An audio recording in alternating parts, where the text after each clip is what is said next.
آسمان اور زمین پر چھائی ہوئی ہے، وہ تھکتا نہیں ان کے تھامنے سے، اور وہی ہے بلند مرتبہ بڑا۔ نمبر 3، سورہ بقرہ کی آخری 2 آیات شفا ہی شفا ہے۔ یہ 2 آیات نور ہیں اور شفا کا بہت بڑا خزانہ ہے۔ ان 2 آیات کو سمجھ کر شوق اور کثرت سے پڑھنے والا جہاں امراض سے بچا رہتا ہے، وہاں اس کو پیش آمدہ مرض سے بھی نجات حاصل ہوتی ہے۔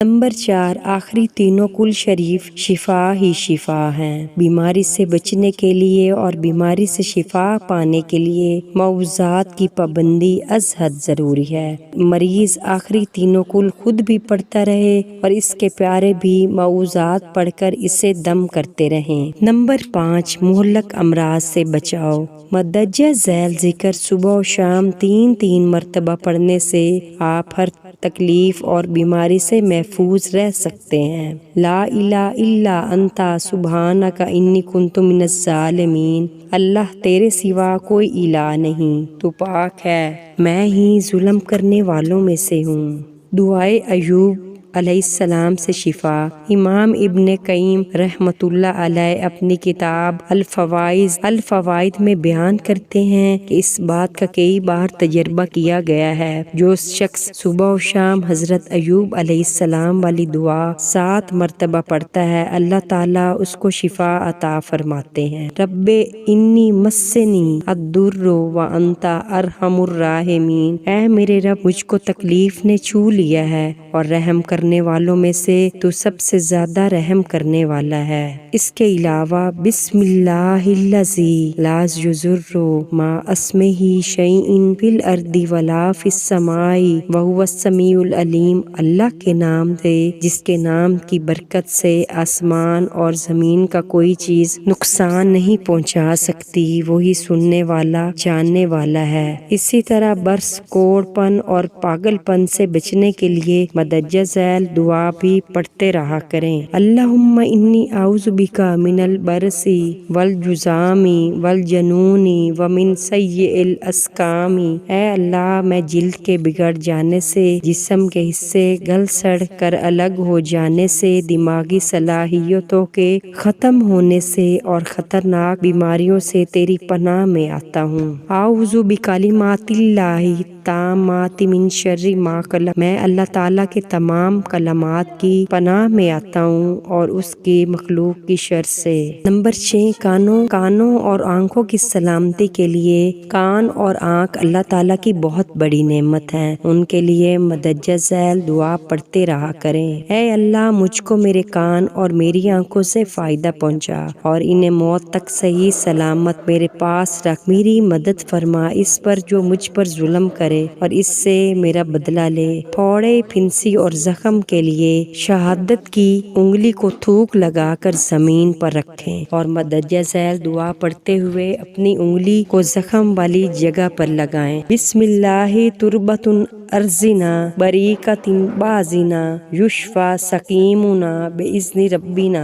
اللہ کے نام سے یہ ہم میں سے کسی کے تھوک میں ملی ہوئی ہماری زمین کی مٹی ہے، ہمارے رب کے حکم سے ہمارا مریض شفا یاب ہوگا۔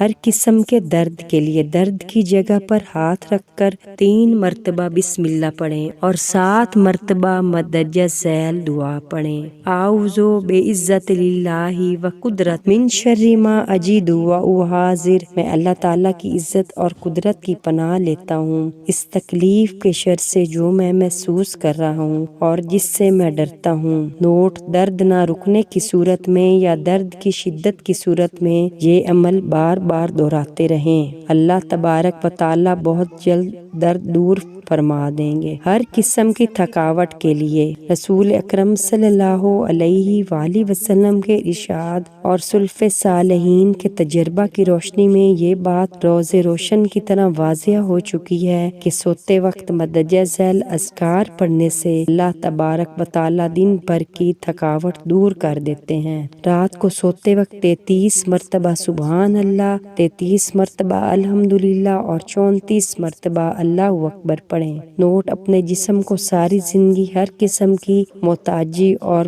معذوری سے بچانے کے لیے مندرجہ ذیل بالا تسبیحات فاطمہ پابندی سے پڑھتے رہا کریں۔ خوبصورت بچے کو نظر بد سے بچانے کے لیے بچے کے گلے میں تعویذ لٹکانے کی بجائے یا اس کے بازو پر دھاگا باندھنے کی بجائے مندرجہ ذیل دعا پڑھ کر اپنے بچے پر دم کریں، کبھی نظر نہیں لگے گی۔ اعوذک بکلمات اللہ التامات من کل شیطان وہامۃ ومن کل عین لامۃ۔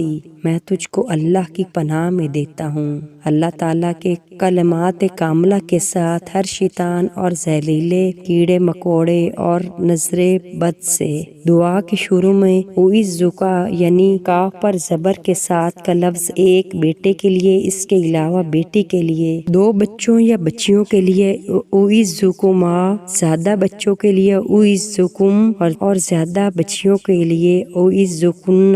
مریض کی عیادت کو جاننے کے لیے کسی بھی مریض کے پاس جاتے ہوئے الٹے سیدھے تبصرے اور حوصلہ شکن باتیں کرنے کی بجائے مندرجہ ذیل دعائیں دیا کریں۔ لا باس طہور انشاءاللہ، کوئی مسئلہ نہیں، اللہ نے چاہا تو یہ بیماری آپ کو گناہوں سے پاک کر دے گی۔ اللہم رب الناس اذھب الباس رب الناس واشفی وانت شافی لا شفاء الا شفاؤک شفاء لا یغادر سقما۔ اے اللہ، لوگوں کے پروردگار، بیماری دور فرما دے، شفا عطا کر، تو ہی شفا عطا کرنے والا ہے، تیری عطا کی ہوئی شفا کے سوا کوئی شفا نہیں، ایسی مکمل شفا کہ بیماری کا کوئی اثر باقی نہ رہے۔